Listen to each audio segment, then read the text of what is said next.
Good morning everyone. આપણે જનીન દ્રવ્યની સાબિતી આપતો હર્શી અને ચેઝનો પ્રયોગ જોયો. હવે આગળ જોઈએ કે આનુવંશિક દ્રવ્ય તરીકે RNA કરતાં DNA જે છે એ વધુ સ્થાયિત્વ ધરાવે છે. બરાબર, કારણ સહિત સમજાવો.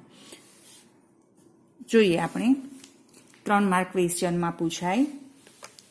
DNA પૂર્વ પ્રભાવી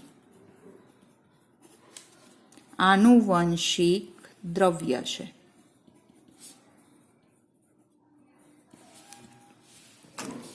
એ હર્શી અને ચેઝના પ્રયોગો દ્વારા સ્થાપિત થયું. આપણે જે હર્શી અને ચેઝનો પ્રયોગ જોયો એ પ્રયોગના અંતે સ્થાપિત થયું કે જનીન દ્રવ્ય તરીકે DNA જોવા મળે છે. એટલે કે RNA જે છે એના કરતાં કે DNA જે છે એ પ્રભાવી આનુવંશિક દ્રવ્ય છે. હવે એની માટેના કેટલાક માપદંડો જે છે એ આપણે જોઈએ કે DNA ને પ્રભાવી આનુવંશિક દ્રવ્ય સ્થાપિત કરતા કેટલાક માપદંડો. DNA જે છે કે જેને પ્રભાવી આનુવંશિક દ્રવ્ય તરીકે સ્થાપિત કરતા જે માપદંડો છે એના વિશે જોઈએ. પહેલા આપણે જોઈએ તો કે તે પોતાના જેવી જ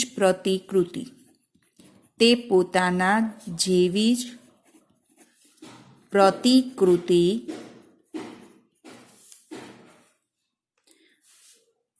બનાવવા સક્ષમ હોવો જોઈએ.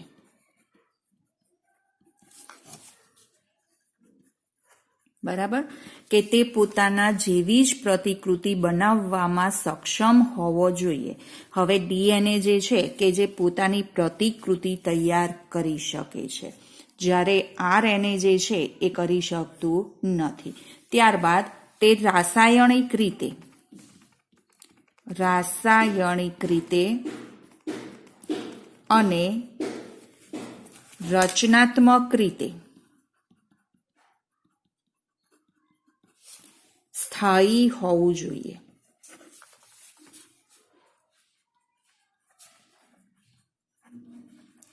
રાસાયણિક રચનાત્મક રીતે સ્થાયી હોવું જોઈએ.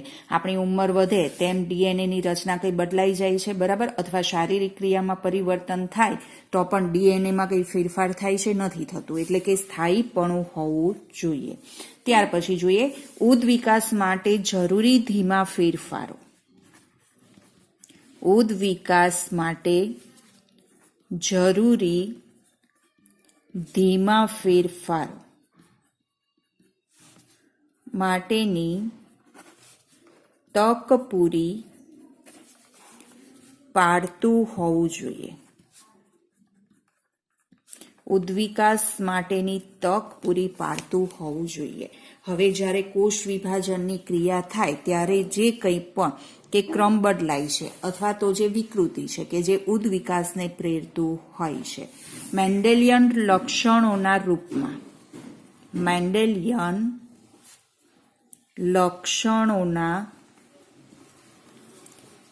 રૂપમાં તે પોતાની જાતે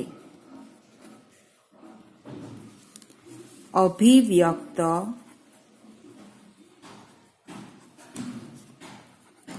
થઈ શકતું હોવું જોઈએ. બરાબર, કે મેન્ડેલિયન લક્ષણોના રૂપમાં તે પોતાની જાતે અભિવ્યક્ત થઈ શકતું હોવું જોઈએ. જો આ માપદંડની અંદર કે જો સાચા ઠરે, DNA સાચું ઠરે તો જનીન દ્રવ્ય તરીકે DNA, અને જો RNA સાચું ઠરે તો કે જનીન દ્રવ્ય તરીકે RNA જોવા મળે.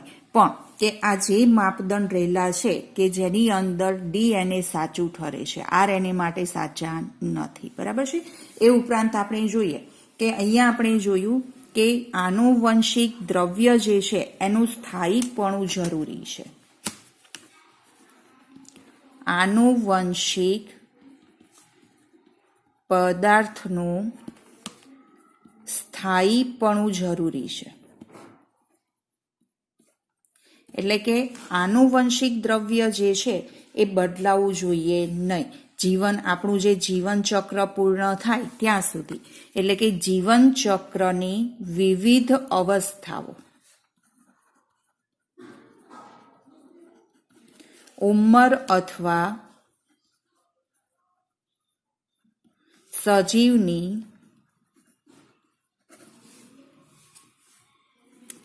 શારીરિક ક્રિયામાં, કે ઉંમર જે છે એ ઉંમર તથા સજીવની જે શારીરિક ક્રિયા છે એ ક્રિયામાં પરિવર્તન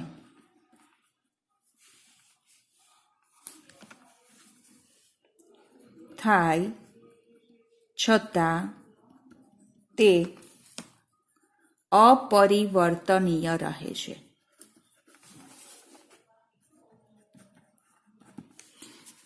આનુવંશિક પદાર્થનું સ્થાયીપણું જરૂરી છે. કે આપણા જીવન ચક્રની જે વિવિધ અવસ્થા છે, અથવા બાળપણ છે કે પુખ્ત અવસ્થા છે, વૃદ્ધાવસ્થા છે, ઉંમર વધે છે, અથવા તો કોઈ પણ કે શારીરિક ક્રિયામાં પરિવર્તન થાય છતાં પણ કે આનુવંશિક દ્રવ્ય જે છે એ અપરિવર્તનશીલ રહેવું જોઈએ. એટલે કે તે બદલાવવું જોઈએ નહીં.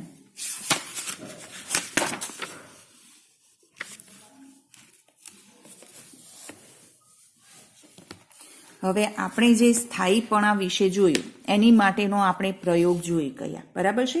કે આ સ્થાયીપણું ગ્રિફિથના રૂપાંતરણ સિદ્ધાંતથી સ્પષ્ટ થાય છે.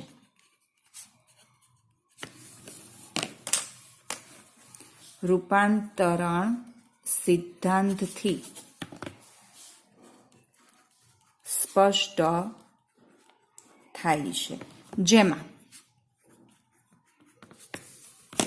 ગરમીથી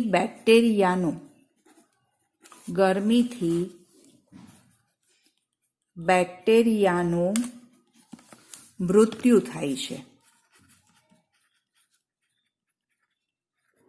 પણ આનુવંશિક દ્રવ્યના કેટલાક ગુણધર્મ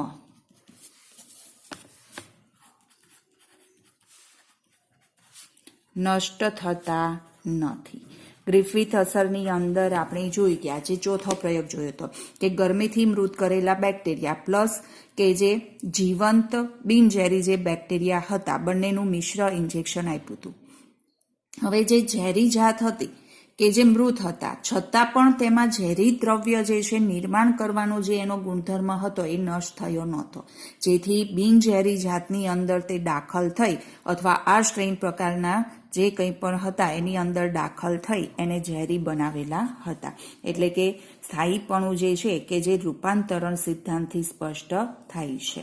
હવે ત્યાર પછી જોઈએ કે આરએનએ જે છે, ડીએનએ અને આરએનએ બંને વિશે લઈએ.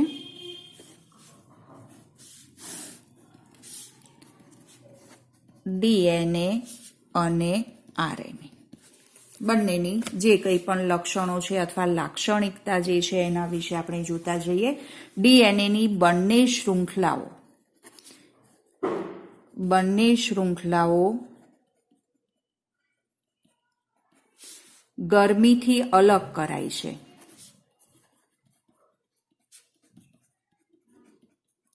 તો પણ યોગ્ય પરિસ્થિતિમાં એકબીજા સાથે જોડાઈ જાય છે.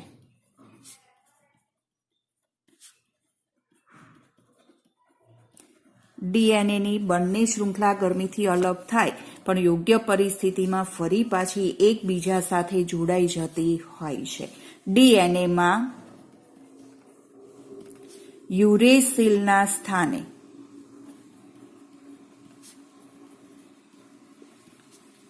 થાઇમીન હોવાથી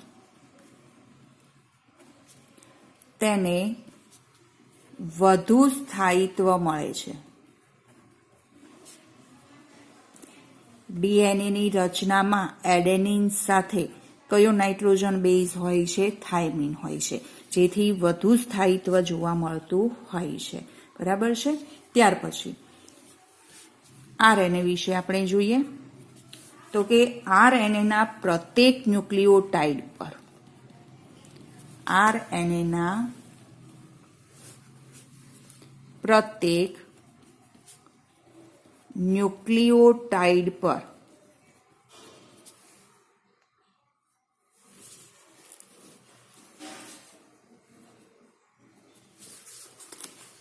બીજા કાર્બન પર OH પ્રતિ ક્રિયાશીલ સમૂહ જોવા મળે છે. તે આરએનએ ને અસ્થિર અને સરળતાથી વિઘટિત બનાવે છે. બરાબર, કે જે OH બીજા કાર્બન પર OH સમૂહ જે છે કે જે તેને અસ્થિર અને સરળતાથી વિઘટિત બનાવતું હોય છે. આપણે એકવાર જોઈ ગયા કે ભાઈ ઓક્સિજન દૂર થાય, ડીઓક્સિરિબોઝ બદલાઈ ગયું. બરાબર છે. હવે કે આરએનએ જે છે એની સાપેક્ષે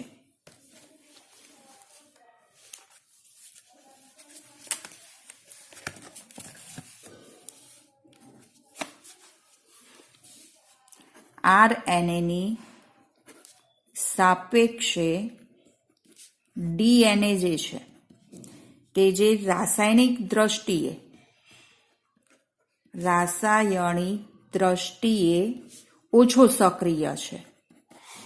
ઓછો સક્રિય અને રચનાત્મક દ્રષ્ટિએ જો જોવા જઈએ તો કે રચનાત્મક દ્રષ્ટિએ વધુ સ્થાયી છે. સેન્ટેન્સ ખાસ યાદ રાખજો કે રાસાયણિક દ્રષ્ટિએ ઓછો સક્રિય છે પણ રચનાત્મક દ્રષ્ટિએ તે ડીએનએ વધુ સ્થાયી જોવા મળે છે. આમ ડીએનએ વધુ સારું આનુવંશિક દ્રવ્ય છે, કારણ કે વધુ સ્થાયી તે જોવા મળે છે. બરાબર છે. હવે આગળ જોઈએ તો કે આરએનએ ડીએનએ બંને વિકૃત પામી શકે છે, પરંતુ આરએનએ અસ્થાયી અને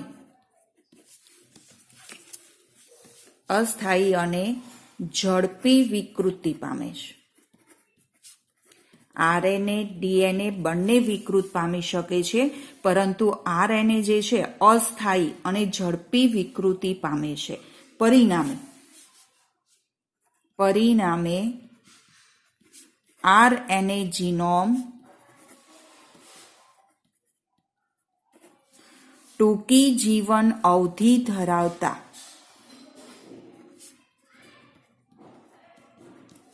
વાયરસમાં ઝડપથી વિકાસ અને વિકૃતિ પામે છે, કે જે ઝડપથી વિકૃતિ પામતા હોય છે. બરાબર છે.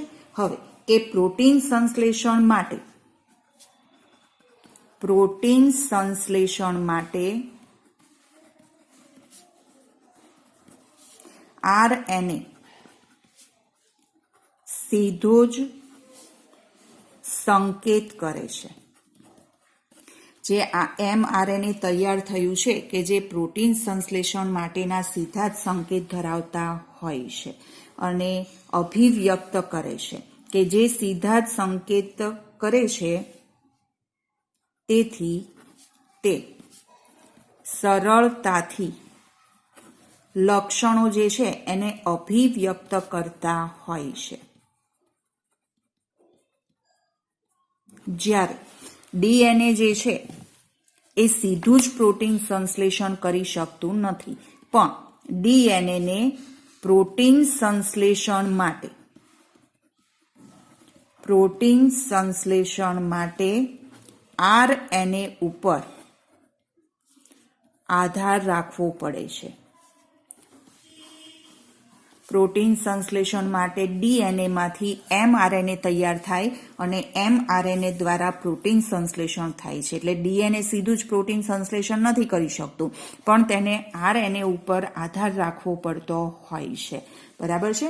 આમ કે આટલા જે કંઈ પણ આપણે તારણ જોયા અથવા બંનેની લાક્ષણિકતા જોઈ, એના આધારે કહી શકાય કે આમ આરએનએ અને ડીએનએ બંને જનીન દ્રવ્ય તરીકે કાર્ય કરે છે. જનીન દ્રવ્ય તરીકે કાર્ય કરે છે. બરાબર છે. પણ ડીએનએ જે છે એ વધારે સ્થાયી અણુ હોવાથી